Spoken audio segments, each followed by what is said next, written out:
This is your Mind, Body, and Soul reading for August 27th. So, what we have here is the overruling energy between the connection, right? So, this is you, this is them, and this is that connection in between. And then what we have down here is what the result is with respect to your mind, your body, and your soul, right? So, how this is going to affect your thinking and your physical manifestations, and ultimately, the most important, spiritually, because that's the thing that reflects and manifests in all of the others. So what we have here is you are in a state of passion. It's the waxing gibbous. Here is the full moon, and they are in a state of recognition of that. And it's at the same time of the fact that it's shared. There is a shared thing here. And that desire that you have is equal. And the energy in between is Taurus and Venus. I mean, right? Like there's actually some pent up stuff going on there, and it may be time to sort of, allow that to take place for both of your sakes. As far as the mind, body, soul is concerned, what we're looking at here is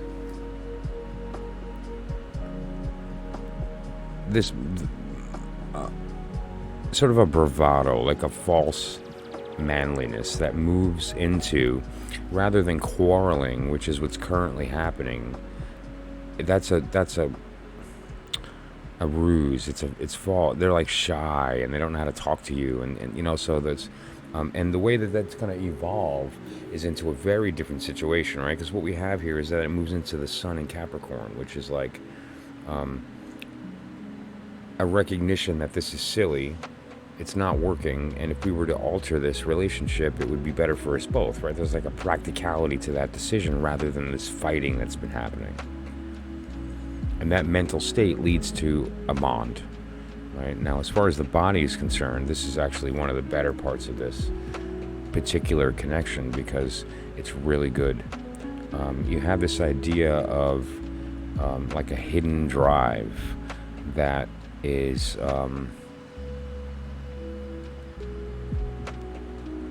it's old. It's something that you've wanted for a long time, and that connection can provide that. So there's this opportunity for that to be realized, actually for you both,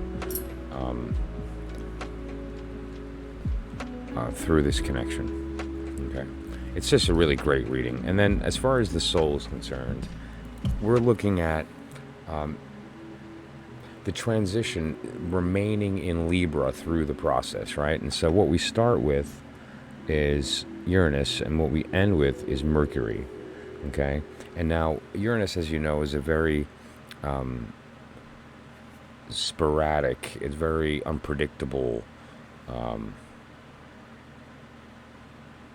It's not like the other planets with respect to its rotations and revolutions and some other things.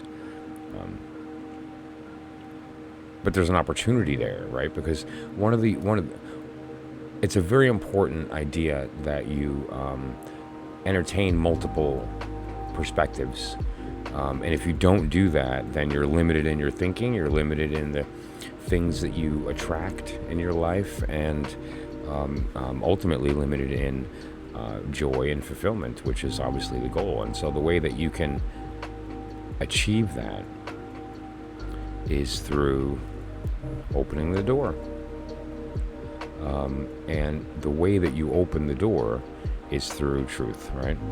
And that's where we have Mercury and Libra, which is the balance of mental and emotional, as two different sides of the one coin that is the spirit, right? So, and obviously, if you have any specific questions about this or any other connection in your life, you can give me a call or a text at that number, or direct message or email, and I'll be happy to discuss that with you. Otherwise, have a great day, and we'll see you next time. Thanks a lot.